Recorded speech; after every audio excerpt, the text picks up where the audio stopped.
Good morning. I'm Priscilla. My pronouns are she and her, and it's a great honor to be here with you this morning. Our first reading this morning on this first Sunday of Lent is a poem by Reverend Sarah Speed, and it's called All This Time. I put my headphones in, I walk quickly, I look towards the ground. I create 1 million barriers of independence. But still, God seeks after me. God leans a rainbow over the sky. God sends sun after the rain. God blankets the earth with wildflowers. God allows music to carry and laughter to rise, all so that I might notice. And when I do notice, the unfurling that begins in my soul is slow and holy and burning. I am not alone. God has been chasing after me all this time. Our scripture reading this morning comes from Luke chapter 5, verses 1 to 11, and I'm reading from the Inclusive Bible.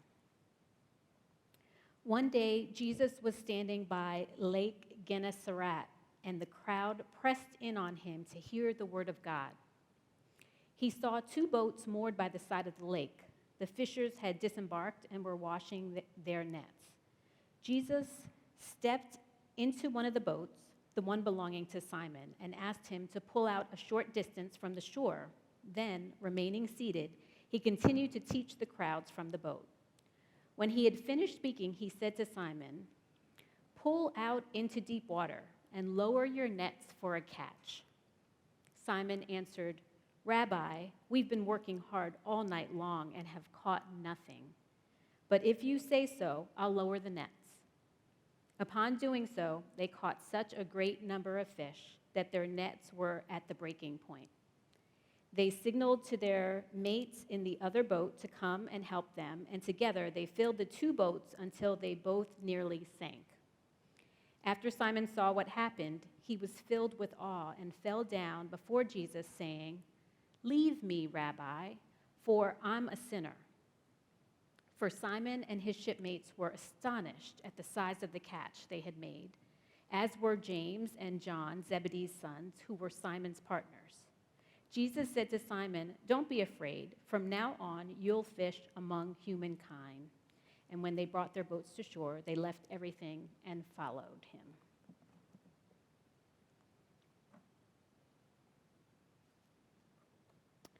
Our theme for Lent this year is Wandering Heart, Figuring Out Faith with Peter. Why Peter? After Jesus, he is the most frequently mentioned individual in the Gospels and the New Testament. In Peter's wandering, we may catch glimpses of our own growing pains in faith. The season of Lent calls us to spiritual honesty. Peter is a heart on his sleeve kind of person. He seems to follow his heart and does so passionately and with gusto. This doesn't always work out for him, but he keeps moving forward, doing his best in following his friend and teacher, Jesus. Like many of us, Peter has a wandering heart. His journey is not polished, linear, or perfect, but he's always tethered to the love of God. In this week's story of Peter, we see that Jesus doesn't seek out trained rabbis and priests to be his disciples. Instead, he calls a few Galilean fishermen to follow him and join his ministry. And Peter can't believe that he has been chosen by Jesus. When I think about being chosen by someone, among other options, I can't help but think about the dating game from the 70s. Raise your hand if you remember this television program. Oh, we're all up there a little bit. This show was heteronormative for sure, slightly sexist, and a whole lot shallow, but also quite entertaining. Somehow, it usually managed to reflect equally poorly on both the men and women contestants. Let me try to bring this show to life for you. When the 30-minute episode opens, you see a theatrical curtain with a spotlight. you hear the deep voice of an announcer saying, "From Hollywood, the dating capital of the world, in color, it's the dating game." He has to say in color because originally the broadcast was in black and white, so it was kind of a big deal. Here's the star of our show, your host, Jim Lang. Jim would come out in a stuffy suit and tie, welcome everyone in a deep game show host voice, and then introduce the 3 eligible Bachelor contestants. The introductions would sound like this. He's an electrician who wants to be a Supreme Court justice from Springfield, Massachusetts. He likes surfing and, of course, girls. His name is Jack Lawson. The host would proceed to introduce the other 2 oddballs, but the device that made the show most interesting, the twist, was the 3 men were seated together on one side of a partition, hidden from the view of an empty chair where the woman would eventually sit and lob questions at them and then choose one to accompany her on a date with all expenses paid by the show. At this point, Jim introduces the Bachelorette. He'd say something like, She's a waitress who likes mountain climbing and kissing, who hails from Santa Monica, California. And then she would ask her first question, something like, Bachelor number 1, my nickname is TTT. What do you hope the 3 T's stand for? This show was simultaneously just awful and the absolute best. I'm not sure why I was allowed to watch it as a kid, but hey, I also watched the Benny Hill show, so talk to my parents. These were different times. So what's the point of this harebrained metaphor? If God is the bachelorette who gets to choose, that makes us, the frightened bachelor, bachelor number 2, afraid we won't stand up to the vetting process. And in the same way, Peter did not think Jesus would choose him, even though Jesus performs this miracle for the sole purpose of wooing Simon Peter. Talk about a grand gesture. And what's Peter's reaction to this overture of abundance? He was filled with awe and fell down before Jesus, saying, "Leave me, Rabbi, I'm a sinner." We are all filled with shame and with fear that someone will discover the frauds that we sometimes feel ourselves to be. To give us more context, in Luke chapter 4, just before this encounter, Jesus heals Simon Peter's mother-in-law. So if Simon Peter had already witnessed Jesus perform a miracle, why is he hesitant even to lower his net? Why does Peter resist the supernatural haul of fish? It seems that he feels too unworthy to receive a gift that he didn't work for. Sound familiar? We live in a society drenched in shame. Gershon Kaufman, one of the most important writers on shame, has said that shame leaves us feeling unspeakably and irreparably defective. It is unspeakable because we do not want anyone to know how we feel on the inside.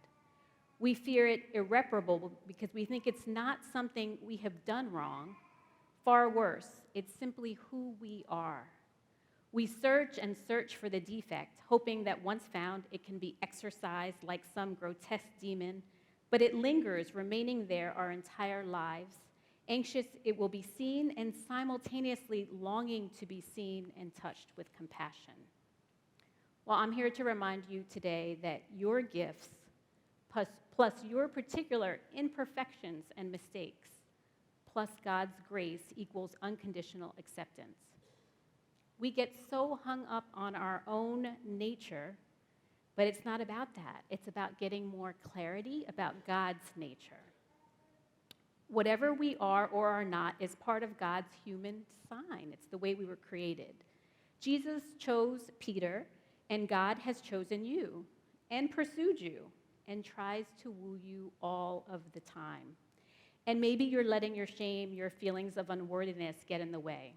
So this Lenten season, you are invited to a ritual, It's based on the 5 gates of grief presented by Francis Weller in his book, The Wild Edge of Sorrow.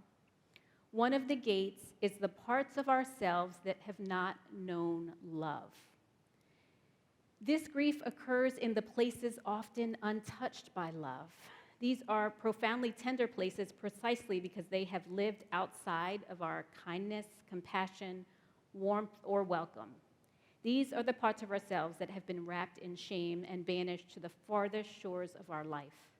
We often hold these parts of ourselves in contempt and refuse to allow them the light of day. Because we don't want to show these parts to anyone, we deny these parts of ourselves, and we deny that the healing salve of community. Until today, when we invite you to a ritual of healing, spiritual honesty, and self-compassion anchored in the love of God. And this is something that's going to happen over the whole course of Lent. Nyla Francis helped us dream up this ritual, our own resident grief expert among other talents.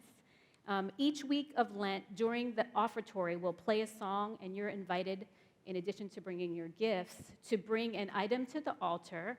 It could be an object, drawing, or message that represents a part of yourself that you've neglected or had difficulty loving. If you want to share the story of what you're bringing to the table and why, there will be a few opportunities. You can contact one of the pastors for a pastoral care conversation if that feels helpful. If you want us to share with the whole community, we can highlight your story in an upcoming sermon. You may choose to find a fellow churchgoer to talk to about it or another friend, or you may choose to say nothing at all and just bring it to God in prayer. I'm requesting that no one takes a photo of the altar so that we can better regard it as sacred, but we will definitely make sure that people at home get a view of it each week. Those at a distance can email pastors, and we'll find ways to represent the part of you that you want to display. We'll also plan an after-church activity where we can talk together about this ritual and the parts of ourselves that have been hardest to love, and how we might be able to reframe them and approach them with more TLC. When you come to the altar to bring your item, there are words that you may choose to recite out loud or silently that are adapted from Psalm 25. They read, "No one who hopes in you will ever be put to shame. According to your faithful love, remember me." I'm going to model this for you today by sharing an item that represents the part of me that I've had the most trouble loving. And at this point, I have to introduce you to my stuffed sloth named Molasses, Mo for short. How does this cuddly comfort item represent the part of me that has been most difficult to love? My coming-of-age story is marked by being the daughter of a very hard-working woman. My mom has been at the same job since I was 5 years old, and I'm nearly 50. Both of my parents are hardworking, disciplined, and loving. My mother keeps a very tidy home and shows love in many ways, including through her fabulous cooking. When she gets in her groove, if someone referred to her as an Energizer bunny, I would say that they know her well. She's hard to keep up with. She's always been fast and efficient at everything. She does not drive, so I have memories of taking long walks to places like the dentist's office. My brother, who's a year younger than me, and my mom would be blocks and blocks ahead of me, and I would be taking my sweet old time walking excruciatingly slow, my preferred pace. My dad has a military background, and order is important to him. To see the precision with which he wraps food in saran wrap would tell you all you need to know. And it just so happens that wet bath towels left around in piles by teenagers was his kryptonite. When I was a teenager, if my mom was about to clean the house on a Saturday morning, she'd say to me, "You have 15 minutes to get out of my way, otherwise you have to help me." Suddenly, my preferred pace would go out the window, and I would book out of there in 4 minutes flat, usually fleeing to the public library. My mother would spoil us rotten with her loving domesticity. I mean, my brother and I would wake up on Valentine's Day to a candlelight breakfast of French toast and bacon and boxes of heart-shaped chocolate gifts. If I was in the bathtub reading a book, one of my favorite sloth-like activities, she'd bring in a tray of food sometimes for me to indulge in while I read and soaked. I mean, this woman knows a lot about how to show someone love and make them feel worthy. But here's the thing. When I had my own kids, I waited for these self-sacrificing instincts to set in, and I tell you, I am still waiting. And so I thought of myself as lazy. And it was confirmed when my husband noticed my preferred slow pace and gave me the nickname Molasses, a name I've now bestowed on my beloved sloth. For the record, he also took up the role of the primary person who spoils me rotten, a baton that my mom was glad to pass. I tell you, I know how to pick them. When my kids were toddlers, I had to figure out how to love on them in my own way. And what I realized is that the best gift I could give them was to refrain from rushing them, especially when they were really little, to allow them to take their sweet old time so that they'd know they were worth waiting for. Sloths are drowsy tree dwellers that sleep for about 15 to 20 hours a day, and even when they are awake, they barely move at all. In fact, they're so incredibly sluggish that algae actually grows on their fur. Some scientists think that sloths developed their slow-motion lifestyle so they would be less noticeable to predators like hawks and cats, which rely heavily on their eyesight when hunting. The algae that grows on sloth fur also helps them blend in with green leaves. They maintain a low body temperature of about 86 to 93 degrees Fahrenheit and move in and out of shade to regulate their body temperature. A low metabolic rate means sloths can survive on relatively little food. It takes days for them to process what other animals can digest in a matter of hours. In doing this research, I started to marvel at how their slowness is actually the key to their survival. Mine too. I set my own pace. Sometimes it's ambitious, other times it's not. I establish boundaries, ask for demotions instead of promotions, leave full-time jobs for part-time ones, all in an effort to protect my time to do what makes my heart sing most. And scrubbing appliances and vacuuming does not do it for me. In fact, doing those chores is the only time when I can accurately predict being in a bad mood. I am a scholar, a witness, a teacher, and a seeker, and I confess that I am someone who loves to soak in the bathtub with a book. Shame closes the heart of self-compassion. Francis Weller says, in order to loosen shame's grip on our lives, we need to make 3 moves.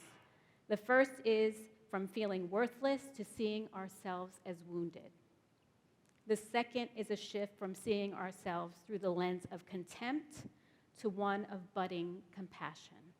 And the third is moving from silence to sharing. Now, when I visualize that slowpoke little girl blocks behind my mother and brother doing her own thing, I have so much love and compassion for her. I just want to say, go on, baby girl, take your sweet time. And when the predators of capitalism and patriarchy try to get more out of me, I'll slow down some more. Because rest really is resistance, and I am worth waiting for. While sloth is one of the 7 deadly sins, God has helped me to see that it's also one of my superpowers. God made me this exact way and loves me this exact way, and so I am going to place Mo the sloth on this altar to represent a part of me that I've had difficulty loving. And with these words, no one who hopes in you will ever be put to shame. According to your faithful love, remember me. You may not yet know how to romance or reframe the parts of yourself that you've had trouble loving. If that's the case, I encourage you to open yourself up enough to allow God, your village, and this ritual to help. As you create 1 million barriers of independence, know that God still seeks after you. And when you notice God wooing you, may the unfurling that begins in your soul be slow, holy, and burning, knowing that love has been chasing after you all this time. This is the good news of God. Amen.